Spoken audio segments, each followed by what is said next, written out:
তাহলে আজকে আমরা শুরু করে দিই আমাদের খ বিভাগের প্রশ্নোত্তর পর্বের মাধ্যমে। এখানে আমরা কিছু গুরুত্বপূর্ণ প্রশ্নোত্তর রেখেছি, যে প্রশ্নোত্তরগুলো পড়লে তোমরা পরীক্ষাতে কমন পেতে পারো।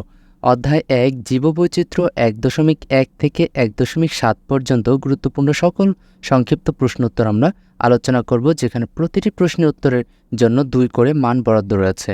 তাহলে আমরা অধ্যায় ১.১ থেকে ১.৭ পর্যন্ত জীববৈচিত্র্যের টোটাল ৬টি প্রশ্নোত্তর সংক্ষিপ্ত প্রশ্ন কিংবা খ বিভাগের জন্য রাখতে পারি। প্রথম প্রশ্নটি হচ্ছে জীববৈচিত্র্য কি? তাহলে উত্তর হিসেবে আমরা বলতে পারি আক্ষরিক অর্থে জীববৈচিত্র্য শব্দ দ্বারা পৃথিবীতে জীবনের বিপুল বৈচিত্র্য বর্ণনা করা হয়।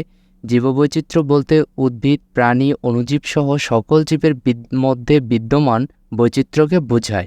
অন্যভাবে বলা যায় প্রাকৃতিক পরিবেশে উদ্ভিদ, প্রাণী ও আণুবীক্ষণিক জীবসমূহের পারস্পরিক সম্পর্কের ভিত্তিতে যে বাস্তুতন্ত্র